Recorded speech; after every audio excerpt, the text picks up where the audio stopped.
Para essa questão de hoje, a questão da hermenêutica no mundo, no cristianismo global, essa dificuldade que você tem, vou estar exatamente fazendo aqui uso também de um artigo, né, escrito por Valbert Veras, que exatamente casa muito bem com essa noção que a gente está trazendo aqui. Quando você observa essa questão do cristianismo, né, então ele passa por profundas transformações, isso é muito, muito claro que a gente pode ver, e o norte ele já não é, atualmente, ele já não é aquele lugar que os irmãos estão. Então os irmãos não estão mais necessariamente no norte. Mesmo que você tenha os irmãos eles ainda dependendo muito do norte, em termos de teologia, de interpretação. Em alguns países você tem uma publicação muito baixa de livros, no caso, né? E isso você depende muito do norte, que às vezes publica muito e esses livros são publicados, são enviados para outros países, aí, feitas traduções, enfim.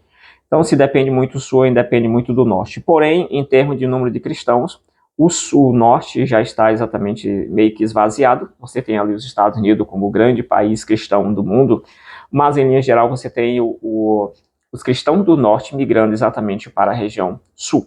Quando você pega ali mais ou menos 1900, você tem ali 380 milhões de cristãos que estão vivendo na Europa e somente 10 milhões estão vivendo na África.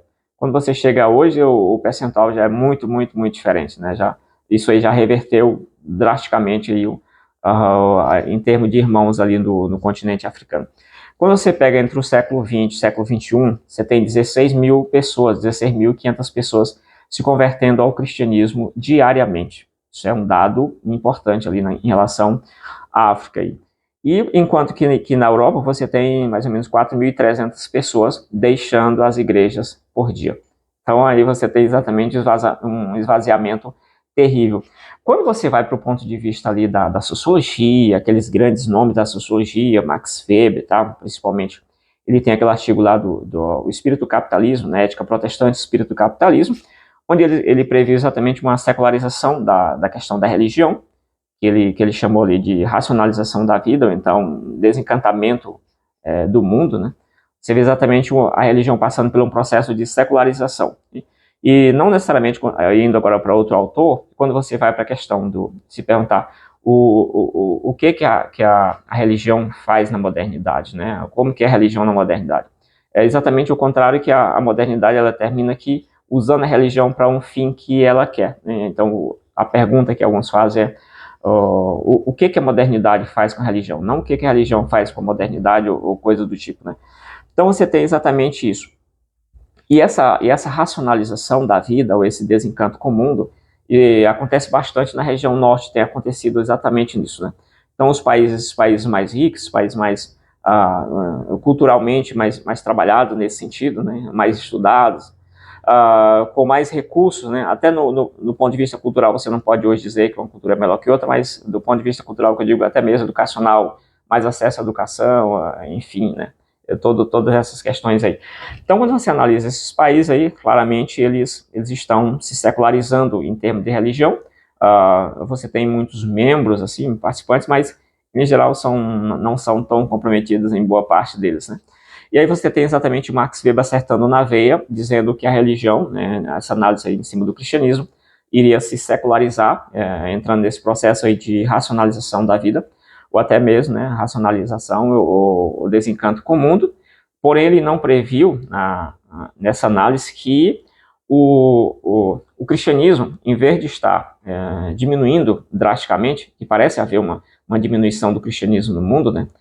Isso em 1990, o cristianismo, segundo dados aí que eu peguei, o cristianismo representava aí mais ou menos uns 34% da população mundial, hoje está em torno de 32%. Então você vê um certo decréscimo, porém essa ideia do cristianismo como estando morrendo, se acabando, não. O que acontece é que nesses países aí, os países do sul, esses países se esvaziaram do cristianismo e o cristianismo desceu para a região mais sul. E aí quando você chega nessa parte da região sul, você pode perguntar qual que é o papel da região sul nessa questão da interpretação, da teologia, da hermenêutica em si. Qual é o papel que tem a região sul? E quando a gente fala de região sul, você tem vários países, todos os países que estão, né, nessa análise mais do mapa, né, o mapa seco, esses países que estão abaixo da linha do Equador, né, em geral, são países aí classificados como estando no sul. Quando você olha essa questão aí, nós temos Phillips Jenkins, ele fez uma observação sobre essa região sul, né, os países do sul, essa teologia, que está acontecendo uma nova cristandade, né, que cristandade era uma designação ali, o nome lá da Idade Média, para uma designação de grupos mais voltados ali à fé, né.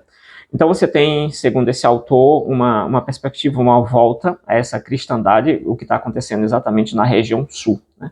Mesmo que a gente diga que o cristianismo está passando por grandes transformações, mas o que você tem exatamente um esvaziamento, como uma água, né, que pende, a vasilha ali, ela pende, inclina um pouco, a água tende a descer para um local onde ela se estabiliza. É o que está acontecendo, que vem acontecendo nos últimos 120 anos aqui na questão da Europa. Quando você vai, por exemplo, para essa pergunta, né, a região sul hoje ela é considerada, chamada também o mundo majoritário, né, o mundo majoritário porque o cristianismo está lá, né, nessa perspectiva do cristão.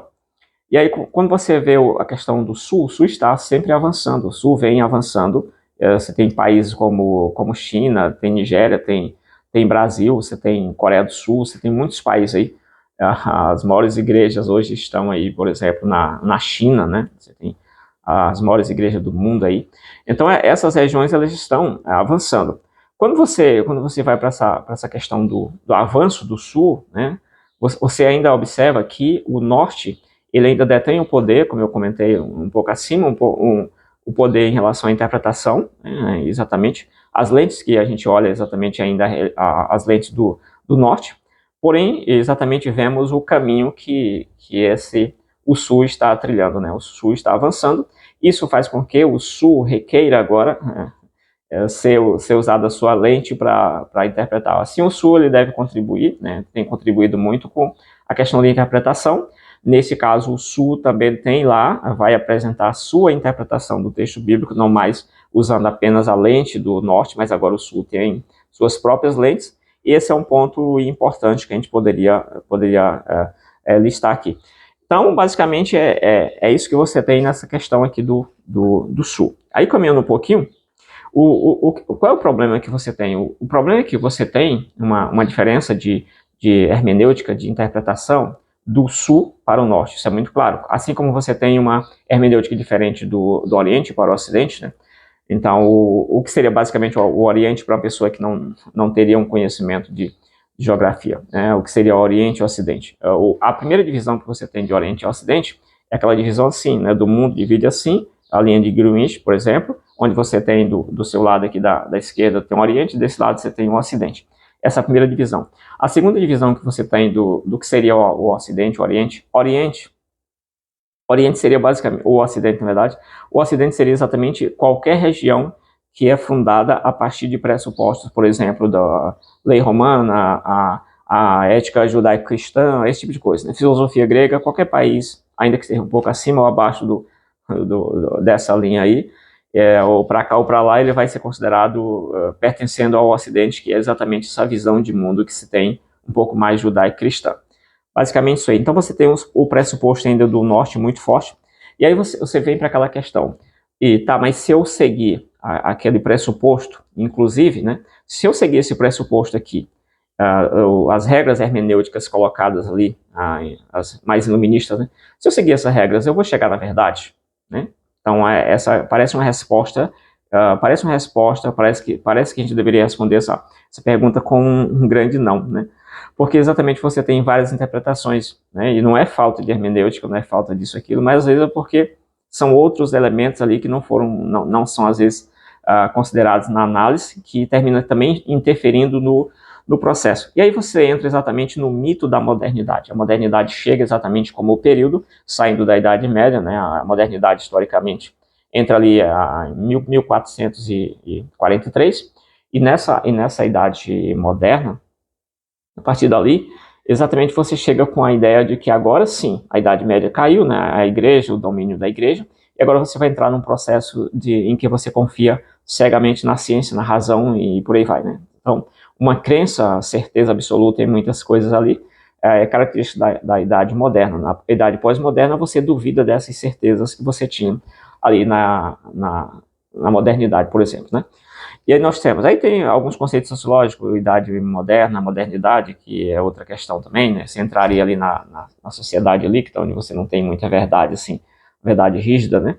Enfim, mas não vem um caso aqui. O certo é que essa hermenêutica, de modo geral, inicialmente, nessa perspectiva do norte, ela está recheada também de uma mentalidade mais iluminista.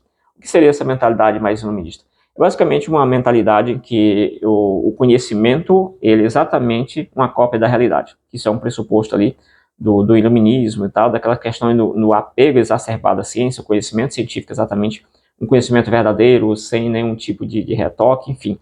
Isso passa também para a interpretação bíblica e nesse caso, nessa análise mais sociológica aqui que a gente vem traçando, e aí exatamente você tem uma dificuldade aqui, porque o norte tende a ter uma interpretação um pouco mais iluminista, exatamente aí baseado nessa certeza.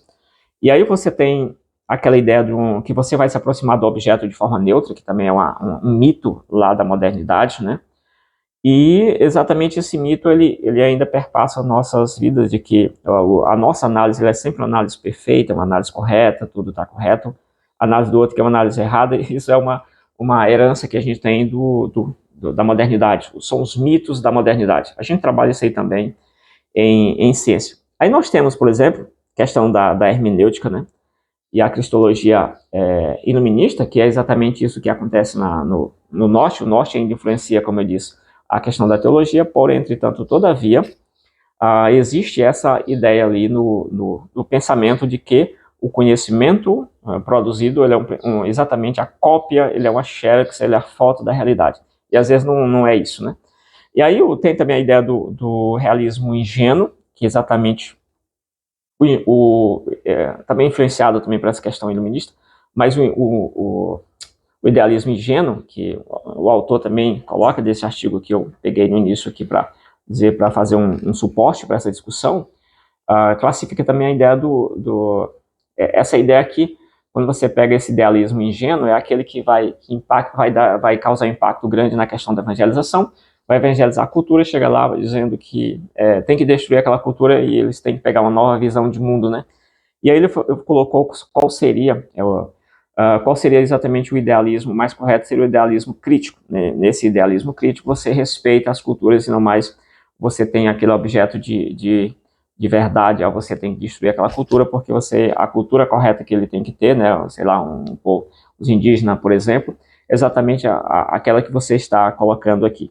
Tá. Existem, o autor também ele dá alguns sinais práticos de interpretação equivocada, né? O autor também ele tem informação no norte, mas ele representa o sul nessa análise aqui, ele está exatamente advogando a favor do sul, pelo menos a princípio, e ele dá exatamente alguns sinais de equívocos de quem tem a formatura no norte e vai trabalhar no sul.